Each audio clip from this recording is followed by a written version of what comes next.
Good evening, ladies and gentlemen. Here's our little slideshow here for you. This is a slide called Hacking the iPhone. A little bit of history here about our little crew. We're formed in June 2007, just before the release of the original iPhone. We're original hardware hackers and device enthusiasts based around Apple products, and we sort of gravitated towards the iPhone as a platform. We exist on IRC, and this is the first time most of us have met each other. Originally, there was a couple of channels on the osx86.hu server. We've got a wide membership: Germany, Belgium, France, Russia, Hungary, USA, Israel. And during those initial few months of the iPhone first generation, DHL and FedEx shipped around a lot of US phones to us. So we've got some statistics here of our little site.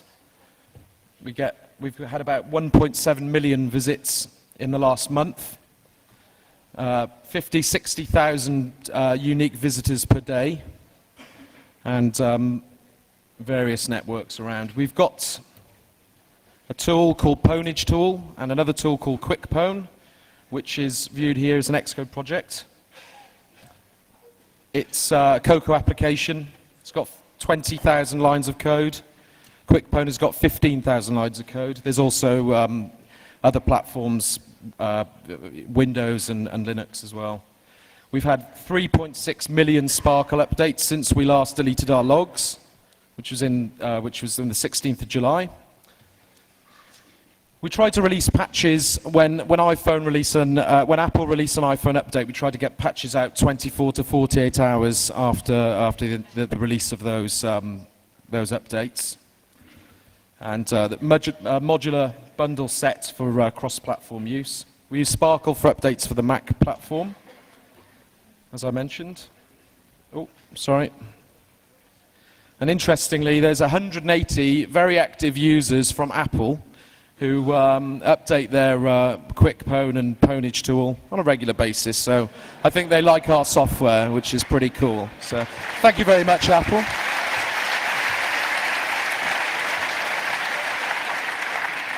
So I'll hand over to, oops, sorry. Not that far yet. Yeah, sorry. I'll hand over to, well, I'll just introduce my colleagues here. We've got Bushing on the end. He's one of the guys. This is Muscle Nerd.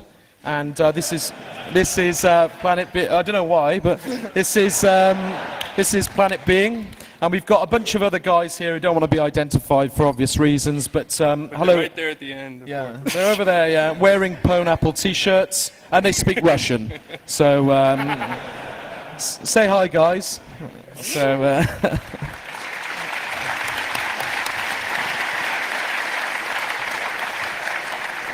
So without further ado, I'll hand you over to Planet Being, who's going to talk a bit about the applications processor side of the iPhone. Thanks. So my talk is going to be about the applications processor side, and that's the chip that runs the iPhone OS and all the racing car games that you see in the App Store. It's unrelated to the baseband unlock because the iPhone's has two ARM processors, and the baseband modem has one of them, and the applications processor has the other one, and they're only loosely connected, and they each have their own security framework. So my portion of the talk, I'll be focusing on the application processor. And our goal is to execute custom code on the iPhone OS. The purpose of doing so is to launch third-party apps, activation of the iPhone, which allows the iPhone OS to recognize unsupported, unofficial carriers. And it also provides a useful platform for the SIM unlock, because then we can use the iPhone OS to directly communicate with the baseband modem. So I'm going to just go over some of the security framework of the iPhone. And first of all, I'm going to talk about the basic software architecture of the device. As Apple advertised, the iPhone OS architecture is basically Mac OS X. If you look at the disassembly of the kernel, you can see that it's basically XNew, which is the kernel for Mac OS. It's basically XNew code compiled for ARM. A lot of the userland architecture is also the same. There's launchd, which is the Mac OS version of init, like Linux's init. It's a little lobotomized. There's no command line switches, but it's basically the same thing. You have launch daemons and everything else. System libraries are slightly modified, but they're pretty much the same as on a typical OS X Mac machine. Instead of the Finder, you have Springboard as a shell. One important difference between the Mac OS X version of the Mac version of OS X and the iPhone OS is that there's an additional daemon called lockdown-d, and it handles communications with the computer. It basically is the gateway between the computer and the iPhone over the USB cable. It multiplexes the USB connections, and it establishes an SSL tunnel between a socket on the computer and on the iPhone. And it's basically like inetd. You can have different services that lockdown-d activates, services like mobile sync, mobile backup, and a rather important one for our purposes called AFC, which allows the computer to access a small jailed portion of the file system. So our goal here is to sort of subvert this and to modify the operating system so that we can run our own code. How do we do this? The iPhone OS runs on a NAND, primarily runs on a NAND flash disk. To userland, it appears as a normal block device. So if you're familiar with the Mac OS terminology, it's under /dev/rdisk0s1/dev/rdisk0s2. There's two logical partitions on the NAND drive. There's a system partition, which is mounted at root, and there's a user partition. The system partition is read-only, and these are only logical partitions, and they sit on top of an FTL, which convert the logical partitions, which are better suited for traditional disk drives, to NAND flash geometries, which have peculiar things like being only able to erase a block at a time. So here's how the iPhone OS is protected. Third-party applications and everything else that's modifiable on the iPhone OS are installed on the user partition. The system partition is read-only, so in case the iPhone crashes, you don't have to recheck the system partition for file system integrity. Every program, every executable on the iPhone is signature checked by when the system call execv is executed on it. All executables must be signed by Apple, and the signatures and hashes are stored in the Mako format as segments. And because the signatures are only checked when the program starts, you can still use code execution exploits if you have a buffer overflow or a stack overflow. But the limitations of that is that all the applications, like mobile Safari or mobile mail and everything else, run as a mobile user, so they can't really alter the operating system. The code signing, these signature checks are implemented inside the kernel. So in order to do our thing, in order to run third-party applications, we have to modify the kernel. Here's how the kernel is protected. The kernel is stored on the system partition, which is, again, is mounted read-only. It's a big binary blob with the kernel and all the kernel extensions, kex, which are basically provide the driver functionality for Mac OS X. And they're all concatenated together and compressed with LZSS and encrypted and signed. And you can't alter this kernel cache except as root. So even if you had a code execution exploit, you still need a privilege escalation exploit as well in order to modify this file. And even if you could do that, the kernel cache is signed. So if you modify it, your system will stop booting. So to get around that, we need to sort of look at how the signature for the kernel is checked. And I'm just going to briefly take you through the boot process for the iPhone. The first piece of code that's loaded on the iPhone is the boot ROM. It's secure boot, as Apple's terminology is. And name is kind of a lie, as you'll find out later. So the first thing that it does is it loads from NOR flash a program called LLB. The NOR flash supplements the NAND flashes, so just an 8 megabit NOR flash, and it serves as the NVRAM for the OS, which includes kernel panic logs, bootloader variables. It also has a file system, well, kind of a rudimentary one, a list of images that contain the bootloaders themselves. So the LLB is, like the way I put it, is that it's the MBR for the NOR, which it does the same thing that the MBR does on like an x86 machine. It reads the image list format, and it loads the next stage bootloader from the image list, signature checking it first before executing it. The next stage in the boot process after LLB is iboot, which is loaded from the image list. If you're familiar at all with the Mac boot process, iboot is analogous to open firmware. On a Mac machine, instead of the kernel probing devices and discovering what hardware is there, the bootloader provides the kernel with a device tree, which has all this information already included. And iboot loads a device tree from the NOR. The device tree there's one for each different type of platform, one for the iPhone, one for the iPhone 3G, and one for the iPod Touch. And this device tree is only partially populated. There's still some platform device-specific things, like the serial number that must be added by iboot. Also, Apple uses different components from different vendors during the manufacturing process. There will be like a few different types of LCD panels that they use and a few different types of NAND chips from different vendors. And some of them have their own initialization sequences. Instead of having the kernel do that, iboot actually does that, which makes the kernel more flexible. So it populates the device tree with gamma tables, Wi-Fi calibration data. It does all of that. And then finally, it loads the kernel from NAND and executes it. The thing here is that iboot checks signatures on everything. It checks signatures on the kernel, it checks signatures on the device tree, and even the boot logo and graphics that it displays. So we need to get around this in order to do our eventual goal of running unsigned applications on the iPhone. And the whole structure works like this. You have this whole chain that signature checks the kernel, and then the kernel signature checks all the user land applications.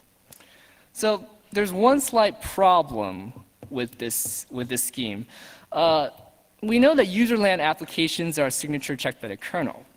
That's just good. And the kernel is signature checked by iboot, so that's good. iboot is signature checked by the LLB. Okay, but is the LLB signature checked by the boot ROM? No. So that's a big problem.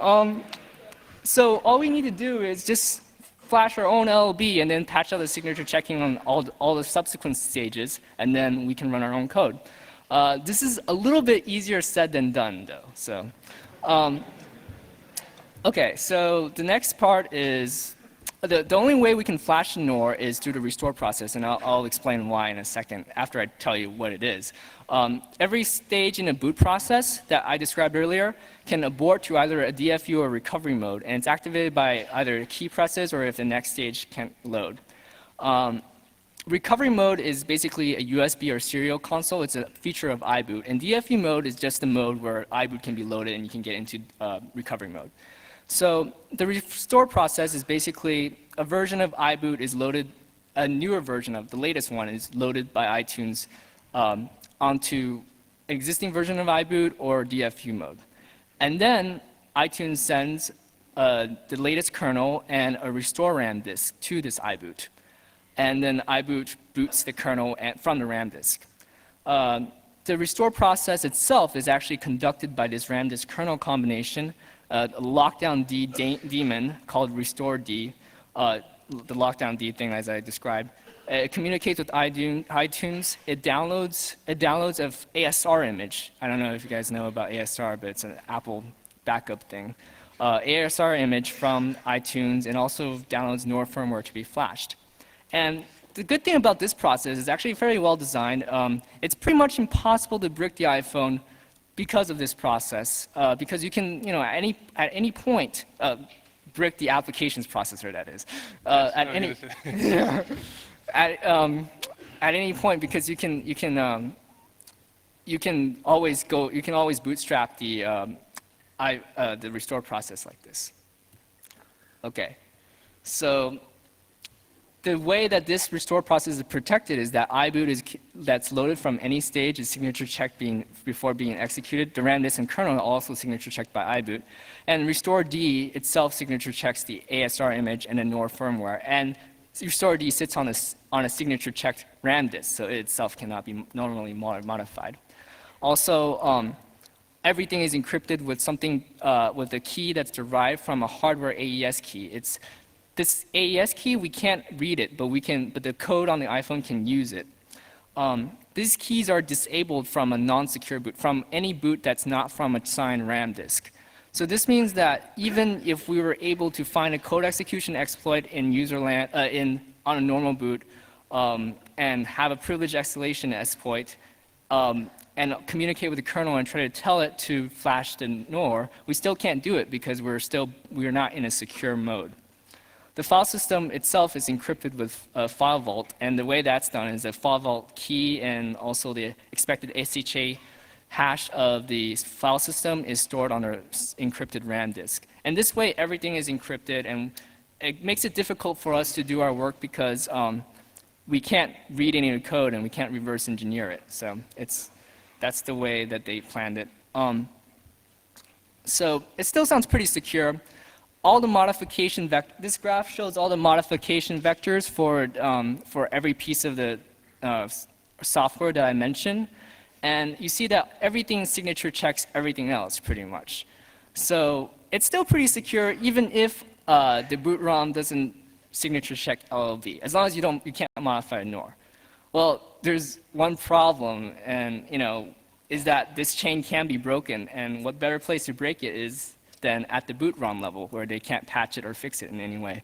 So it's pretty much your standard stack exploit, stack overflow exploit. They store, as they're processing the certificates, which are in a DER format, they copy all the certificate information onto the stack, but the signature itself is copied into this data structure without any sort of bounds checking. So then you have this classic stack buffer overflow, and then you just make the signature checking function return true. So I'm just going to show you, I probably don't have enough time to do a very thorough job of this, but basically this is the function that we want to return true. We want to jump to offset 57EC and make R4 1, because R4 gets moved into the return value later. Check certificate and get secure boot ones is the function that has the vulnerability. As you can see, in the highlighted areas, it makes space on a stack for 3 certificate structs. So these certificate structs, so what you want to do is construct a certificate DER that that's structured like this. There's the padding to fill out the thing that's overflowable is cert signature value. So you have 0x30 bytes of padding at the end to cover the rest of these. And then you can start loading the registers with your own exploit values. So 1 for R4, we don't really care about the other registers. And the offset 57EC for the PC, for the program counter. So that's basically our exploit. So what we use to do, what we load from this is what we call pwnage, which is our complete solution, as it were. What we do is we patch every single stage, like where I mentioned all the signature checks, we patch all of those out. And what we do, we patch it out in the LLB, iboot, kernel, the restore D on the RAM disk, and on the file system image, because we patch out the signature checking on restore D, we can put our own sort of app store for unsigned programs, for things that Apple won't support. And the 2 most popular ones are Cydia and Installer. So we use we use the DFU exploit to load a version of iboot that doesn't perform signature checking, and then we use a normal restore process to to restore the rest of it, to flash the rest of this onto the iPhone. And what ends up happening is that we can use iTunes to flash our own custom firmware onto the iPhone. So, yeah.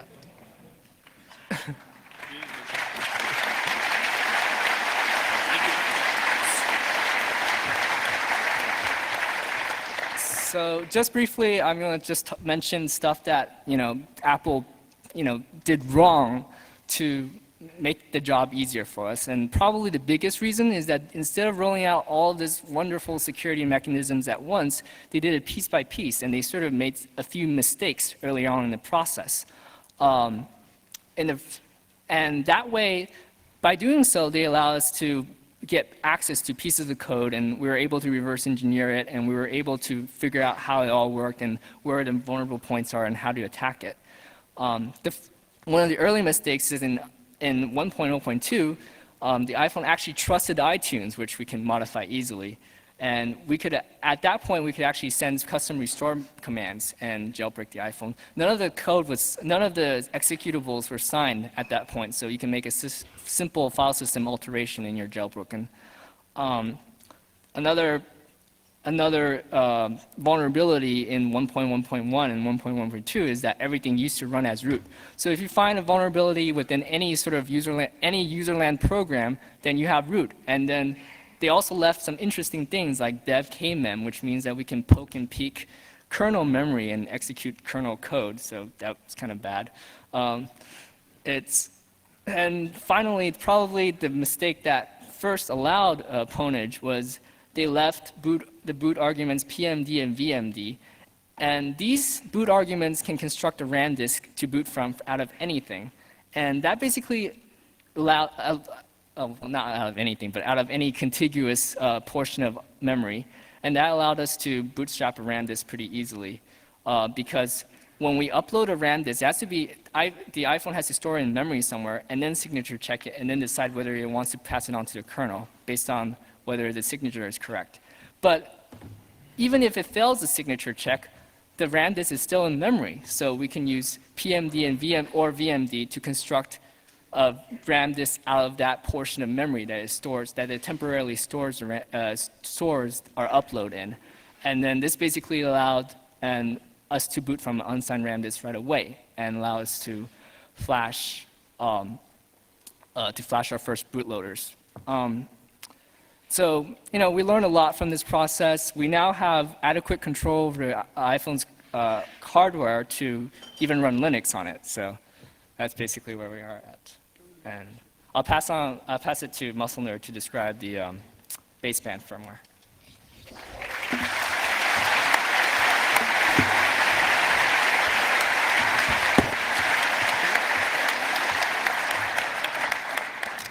Big computer, I can hardly lift it. All right, I'm Muscle Nerd. I'm part of the team is sort of divided into baseband guys and S5L guys, although there's a little bit of crossover. I've spent most of the last few months on the baseband side. The goal on the baseband side is to remove the SIM carrier lock. We want it completely gone. For the first gen iPhone, there was a good reason to do it because there weren't any markets that, other than the US, that you could use the iPhone. So there was a big push to get the first generation unlocked. The next generation, obviously, it's open to a lot more markets out there, but there's still some valid reasons, other than just the challenge of it, to get a software-based or a non-Apple-based unlock into the phone, mostly for travel purposes and just moving between the markets. The baseband in both versions of the phone is run by a system on chip called the S Gold. There's the S Gold, original S Gold and the S Gold 3. It's a full system on chip. It's completely different from the S5L over on the application side. It is connected to the S5L through some limited hardware means, some serial lines, some GPIOs, some I2S, and some DMA, which is used for audio mostly. There's some scouted radio peripherals on that side. There's some unique IDs that are permanently etched into your S Gold and into your NOR that holds your your firmware. They uniquely identify your phone, and they'll come into play a little bit later. The second generation also has GPS. That's sort of a hardware overview. Software overview, it's sort of got the same rhyme as the S5L side. There's a sequence of loaders. Some of them are, that first one, the boot ROM, is based in hardware. We believe it's masked ROM.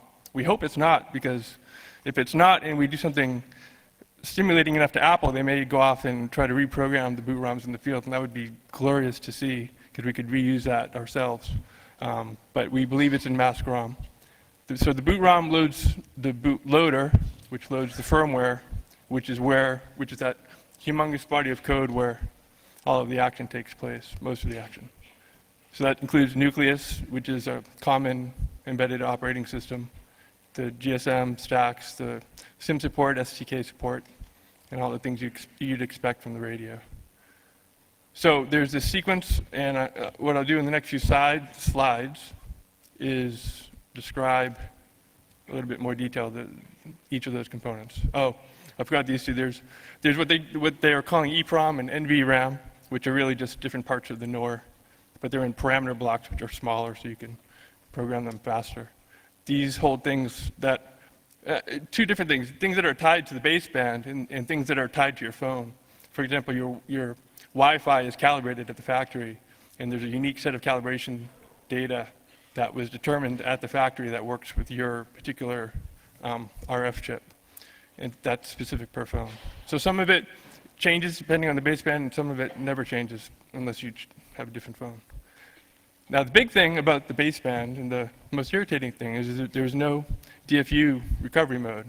And I've always been jealous of Planet Being and WizDaz and Pumpkin and all these guys, because they always had a fail-safe to basically give them a free pass to do everything you can think of to the phone.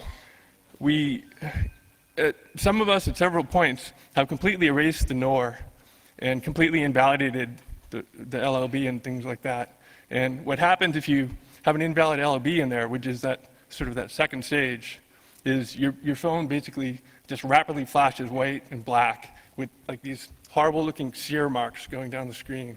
And it's very scary to watch, and you think it's completely gone. And we've nicknamed it Christmas tree mode, ZF. But as bad as it looks at the time, as long as you're good with your timing of your fingers, you can always enter DFU mode and recover from that. There is nothing like that in the baseband. There are things you can do on the baseband to the NOR or to the images in the NOR that can permanently brick your phone. And on the first, I mentioned this fake blank thing. Well, I'll get into fake blank later. Okay, so now each of the bootloaders. So the boot ROM just is your basic hardware setup. It maps some of the tightly coupled memory. It maps the external NOR to come into the address space, sets up the serial. Then it goes through a sequence of checks. It goes off and checks to see if the NOR is blank, and it doesn't really check to see that the whole NOR is blank, but it looks for certain key locations to see if they're blank. If it is blank, then it allows, through the serial port, you to upload your next stage loader. If it's not blank, if the bootloader is not blank, it'll go off and load it. In the second generation, but not in the first generation phone, the serial payload that you give to the boot ROM has to be signed with an Apple certificate. That was not true in the first gen phone, and we actually made use of that not being true in the first gen phone quite a lot, because it gives you really low level, very early access to the baseband CPU. Also in the second generation phone, the bootloader itself, which would normally be the next stage of the process, is first signature checked to make sure that it's not been tampered with. And if it does not match the signed hash, then it just won't load it. It'll just stay there in the boot ROM and spin. That wasn't true in the first gen phone. The bootloader, which is this next step, is the first few NOR sectors. It has a couple different, sort of orthogonal entry points. Two of the entry points are used for normal versus service mode, but there's also like this completely separate bit, which is normally enabled only by having a certain bit in that chip ID that I mentioned earlier be set. And if that bit is set, then it's considered a trusted or a development device or an engineering device. And it doesn't enforce any of these things I'm about to talk about in the next few slides. The few details, the bootloader in the first gen phone, the NOR sectors are in NOR terminology, they're locked down. So there's actually not only are they not normally erasable, but even if you had the authority to erase them, you'd have to lift a signal on a pin to allow that to go through. It's like an extra lockdown measure. In the first gen phone, the bootloader, and this is important, it's always there in NOR, and it's used, and it's invocable. It's very easy to invoke, actually.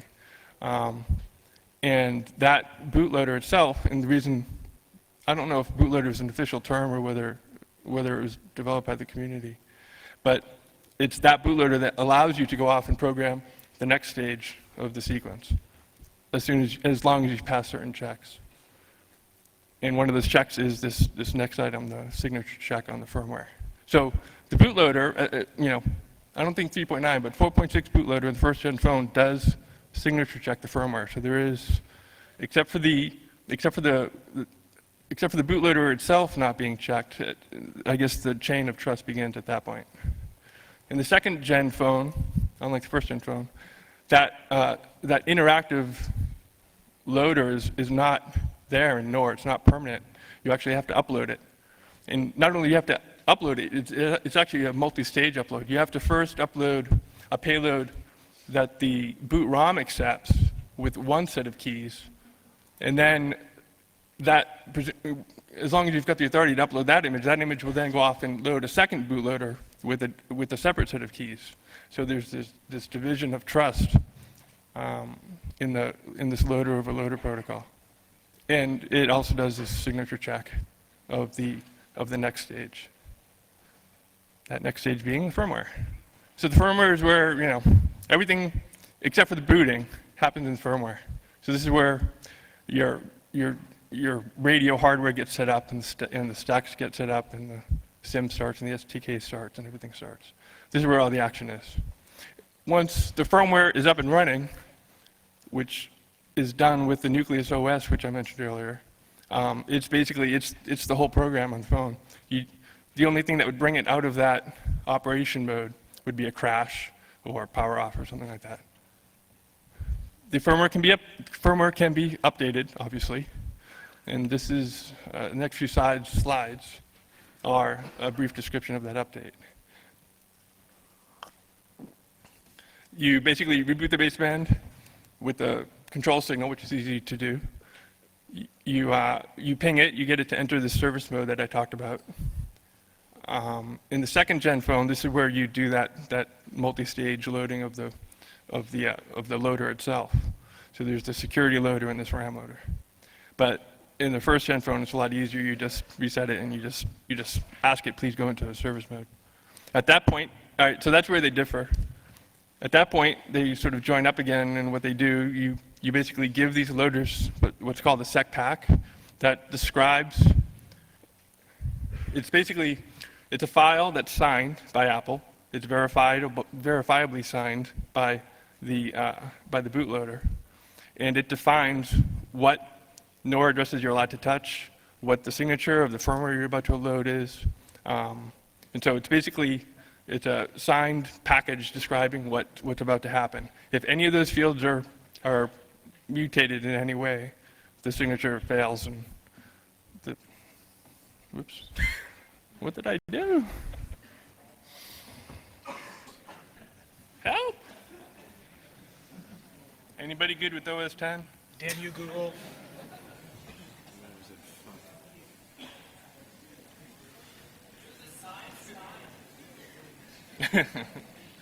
Google updater for the win. Why is your Wi-Fi?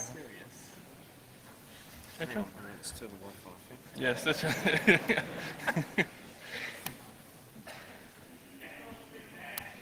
Yes.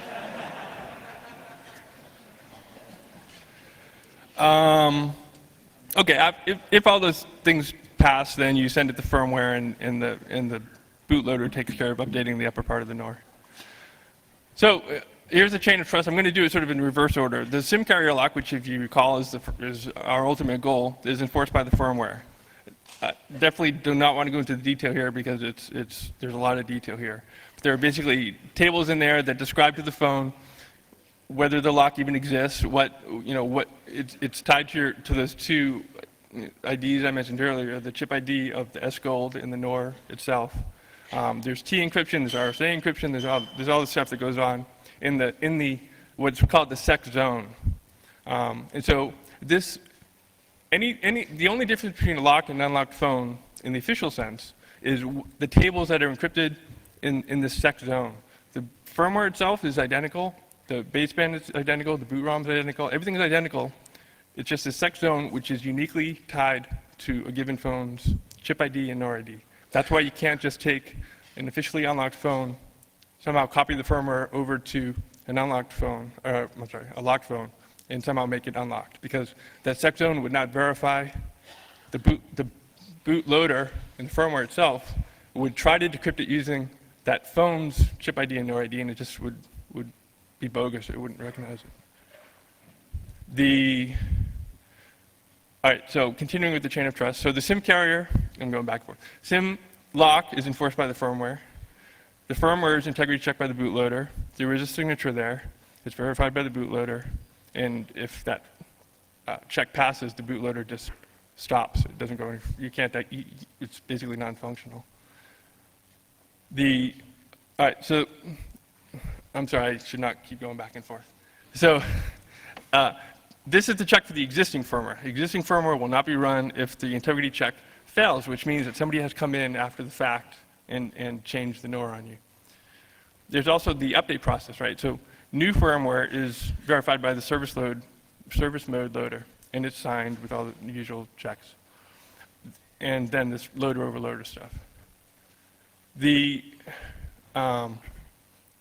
And here's sort of a similar thing on the S5L side. On the first gen phone, the bootloader, which is that first thing in NOR, it's the first programmable thing that you can actually touch. The bootloader is not integrity checked by the boot ROM, which is that thing that exists in hardware. So there's no integrity check down there. So if you have the means to change the bytes in that NOR for the bootloader, you can basically take control of the baseband. There's only a few checks to see whether or not, maybe there's garbage in the NOR, so there's a few magic value checks, but it's not an integrity check. As opposed to the second gen phone where the boot ROM does a full integrity check of the bootloader. Oh, and this last point is important. Am I running out of time? This last point is important. The boot ROM, after it hands control to the bootloader, almost the first thing the bootloader does, like not even 20 instructions into the sequence, is it maps out the boot ROM, and it maps it out in a way that you can never bring it back without doing a full reset again. And we see what looks like port knocking, which is used to basically tell the boot ROM to never come back. And that's a limitation, and hopefully we'll have time to get into that at the end. Okay, so now onto the exploits. On the first gen phone, there were 2 bootloaders that were published. There were more that were actually existed on that first package that was put out by Apple. But the only 2 that were really in play were this 3.9 and the 4.6. Without boring you, the bugs in 3.9 basically allowed a few things. It allowed you to bypass the SecPack restrictions simply by doing some address manipulation. In other words, the SecPack said you cannot program at this address for this many bytes, but it didn't say that you couldn't start a little bit earlier and then progress right through that previously protected section. So all you had to do was back up where you wanted to write from, write garbage if you wanted to, and then write what you really want to write. So it was just an address bug, basically. There's also this Blankenbacher attack, which is different from this SecPack restriction hack. What it does is that check that's done by the bootloader as to whether the firmware is okay, uses RSA, uses an exponent 3 version of RSA, which is subject to this Blankenbacher attack, which is basically a way to, what? I'm sorry?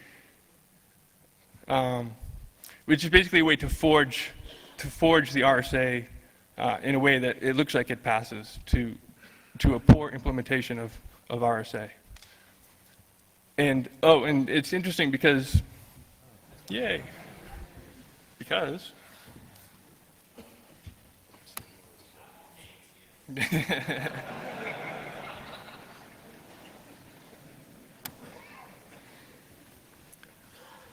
this Blankenbacher attack actually comes into play in a few places. Not only does it allow you to forge the firmware, it actually is used in the SEC zone. And this iPhone SIM-free solution, which was the first software solution out there for the first-gen phones, actually used this Blankenbacher attack on the SEC zone to mutate the tokens in a way that they weren't really valid tokens. If you actually use the chip ID and the NOR ID of the phone itself to try to verify these tokens, it would fail. But if you just blindly used RSA on them, it would look like it passed. The end result would look like an unlocked token. Those were the two primary bugs on the 3.9. 4.6 had some different bugs. Allowed you to bypass SecPack restrictions again. The SecPack is a constant nuisance, and anything you can do to get rid of its restrictions is good. There was basically a different version of the -400. Well, I shouldn't say it. There was basically another way to trick the address verification of the SecPack. And the second point is technical. I won't go into it. On the first-gen phone, again, the boot ROM doesn't check the bootloader's integrity. Fake blank, I'll briefly mention this. There was this application we put out called Boot Neuter. It allowed you not only to program 3.9 or 4.6 into your phone, it allowed you to neuter it or to fake blank it. Neutering was a way to basically permanently remove all the SecPack checks on that phone. So it was basically a patch in the bootloader that would forge that bit that I talked about earlier that made it look like a development phone. And we called it neutering, and it would basically take the SecPack completely out of the picture. Fake blank was just a way to have your cake and eat it too. It was a way to allow the phone to normally boot, but if you really wanted to get in there at the low level and give a serial payload before the bootloader has a chance to run, you could actually do both. Normally you wouldn't be able to. The very last sort of exploit that was out there on the first-gen phone was JerrySim. It was basically a SIM card-based hack which allowed code execution, unsigned code execution on the baseband due to a buffer overflow. JerrySim was leaked, and we presumed it to be burned. We presumed it to be lost forever because at the time it was leaked, it was around the time the 3G started to be developed, and there were no further updates to the first-gen firmware. But they had all this time to see what we were exploiting in JerrySim. Am I running out of time? All right, I'm going to speed it up. All right, well, this is the core of what I'm talking about. There are exploits for the second-gen phone. Chain of trust is tough to beat. It's not impossible to beat. It would be possibly easier to beat if we had an image of the boot ROM, but we don't. So for now, we're just going to avoid breaking the chain of trust. We're just going to try to patch the firmware once it's running out of RAM. In a way, it's safer than reflashing NOR. Reflashing NOR has a bunch of risks that are usually user-related. If the user does something at the wrong time, they can put the phone into this permanent brick mode that I talked about. This doesn't have that risk. There are two parts to it. There are two parts to the soft unlock. There's the unlocking code itself, which is your payload. It's your ultimate payload. It's what you want to get into the running firmware and allow it to coexist with the running firmware. And basically what you do is you reprogram the firmware. While it's in RAM, you basically change the decision tree that would normally take place about whether a SIM that's just been inserted should be allowed to operate. The actual, sort of the development of the unlocking code takes a little bit more initial investment because you have to sort of understand more about what Apple has intended in the firmware. That's the downside, but once you've got that work out of the way, the unlock code itself, the principle that the unlock uses, is reusable over and over again as the firmware changes. I definitely do not have time to go into the first demo that we did of code injection, but that's on our blog. All right, so that first part is the unlock code. It's the body of code that you want to run on the baseband. The second part is important. You need to get that code into the firmware, into the running firmware. You need to inject the exploit. You need to do it in a way that does not crash the firmware, because once the firmware crashes, that whole boot sequence takes over, chain of trust is reinforced, RAM is wiped out, anything that you may have patched in RAM is gone, and you're at square one again.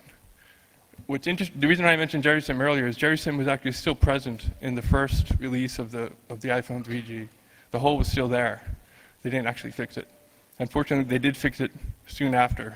They fixed it during the beta cycle before 2.0.1. This injection only works if you're jailbroken. The jailbreak is very important to the iPhone 3G soft unlock.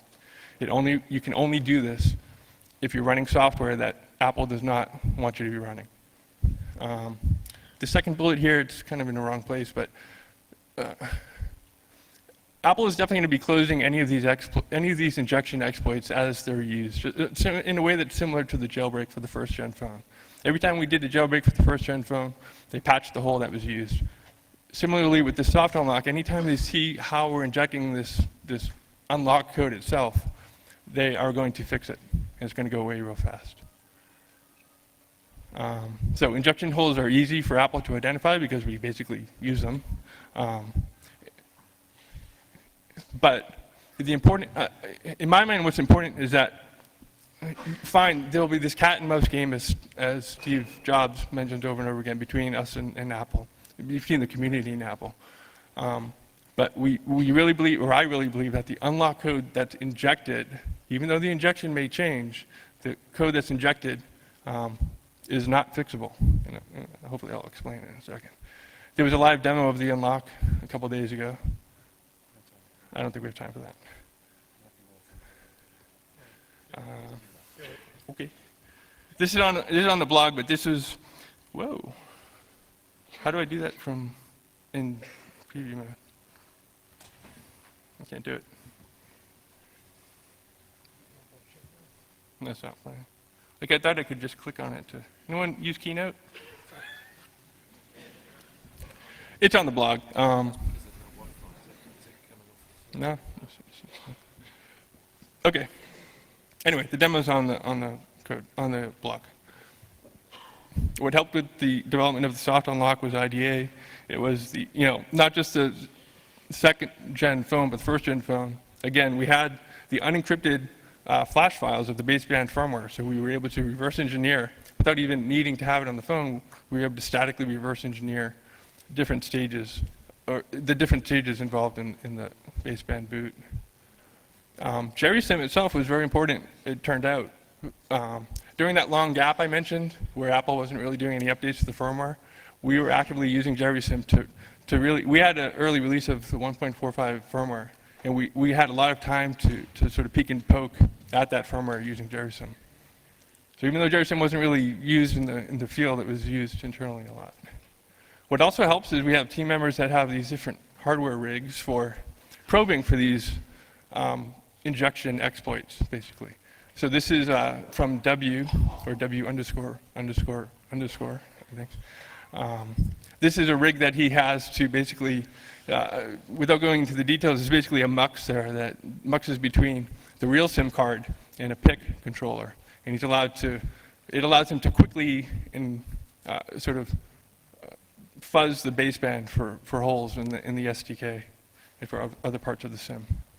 Obviously, the internet is a big help because there's a lot of, the S Gold and the S Gold 3 is not unique to Apple. Other phones use it. There are other groups doing similar things for other phones. There are address maps. There's all sorts of low-level hardware things that are identified just because there were simultaneous parallel efforts for other devices. There's nothing left to be done for the first-gen phone. The application side is completely pwnable. There's no way they can fix it. We have complete control over the baseband for the first-gen phone. Second-gen phone, for now, soft unlock is great. It's a great first step. It'd be nice to have a permanent unlock similar to the first-gen phone. The problem with the soft unlock is every new baseband version, people will update to it blindly, they'll lose the soft unlock, and they'll have to wait for a new injection exploit to be found to inject the unlocking code. But the unlocking code itself, again, won't need to be changed. It may need to be relocated because the firmware changes location.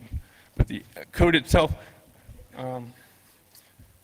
is not taking advantage of a bug that Apple does in the firmware. It's basically just reprogramming the firmware. And there's very little that Apple can do to change that. We're basically just changing their decision dynamically in RAM.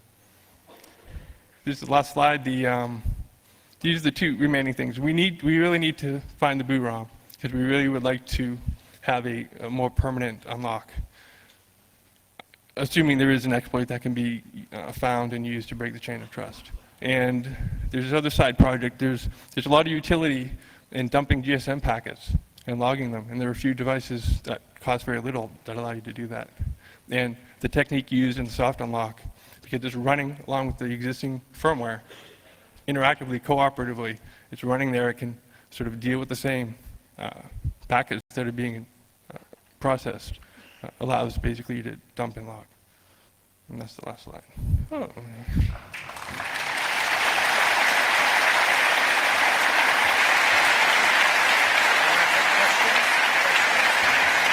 So, we have how many minutes? We have 3 minutes, I guess, for questions. Any questions? Good questions. Come on. For any of this, for anyone, including our Phantom Dev members down there. English, Russian, whatever, you know. If you have a question, yell it. Are there any questions at all? Do you want to come up to a mic? Somebody over there? Yes.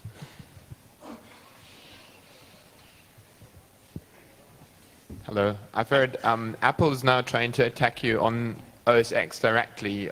Is there any truth about them trying to block you running your Pwnage tool on OS X? Or That was actually a bug. We believe it was a bug, not a specific. Wishing actually had a chance to look into that. Yeah, it looks like it's actually a bug, and in fact, iTunes itself breaks also with the same bug, so it looks like it's not specific to Pwnage tool. So it's not a malicious attack by Apple, it's simply a bug. We think it'll go away real soon on its own. But there's also a fix for it, and it's on hackintosh.org. Is it possible to dump the ROM of second generation devices by just unsoldering the chip, the ROM chip, and then soldering it to a test board and dumping it from the hardware perspective? Not the boot ROM, no. Where is it stored? Is it inside the chip or?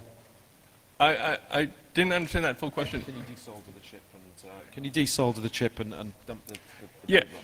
Yeah, you should. Well, all right. So there's two answers to that depending on the phone. The first gen phone, you could definitely unsolder the NOR chip. You could reprogram the bootloader, and with the reprogrammed bootloader, you could have whatever firmware you wanted in there. Because again, the boot ROM did not check the bootloader. On the second gen phone, you cannot do that because of that check that's done by the boot ROM. If you try to muck up that bootloader in any way, it just won't boot. Yes, but I mean, if you open a phone and just take the ROM chip and dump it with So a when we're hardware talking about a dumper. ROM chip, we're talking about something, it's not actually an external chip. right, it's right. buried inside the processor. Oh, yeah, okay. Yeah, remember that SoC block diagram I showed with that 100 rectangles? The boot ROM is one of those 100 rectangles.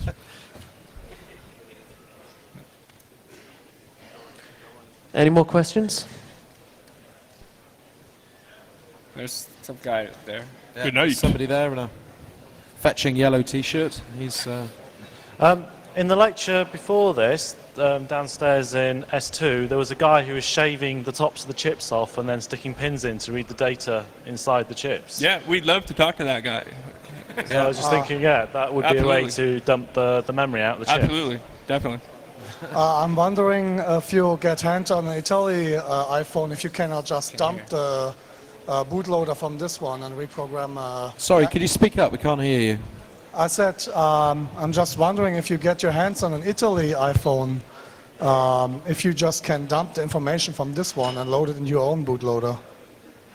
The Italy iPhone is a free one, as you well know.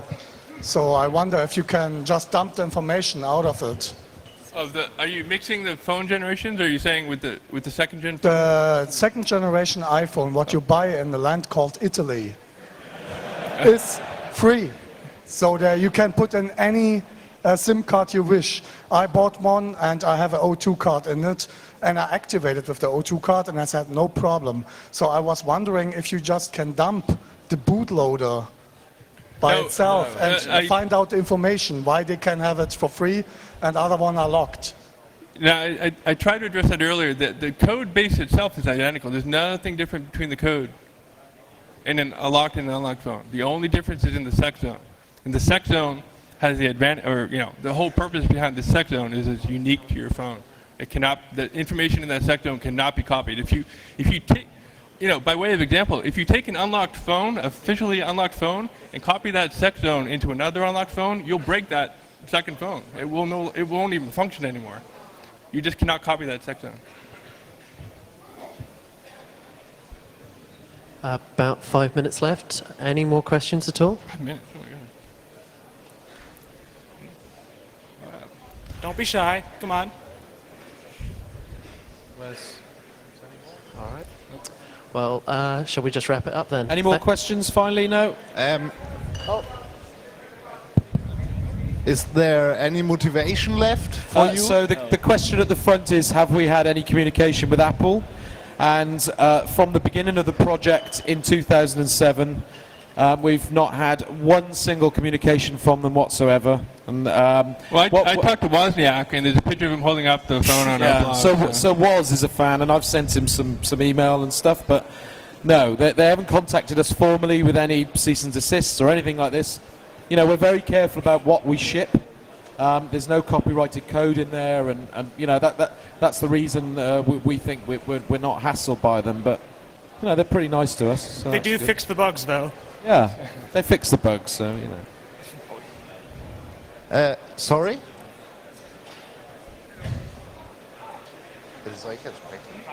Is there any motivation left? Sorry?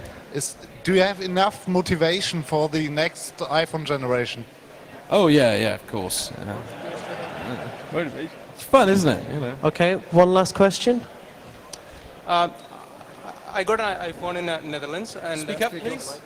I got an iPhone in Netherlands, and they give you SIM unlock. And once you connect the iPhone to iTunes, they somehow unlock it. So what would they?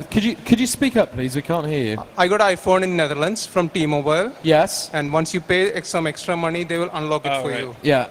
So I think it's the same question again. No. Right. No.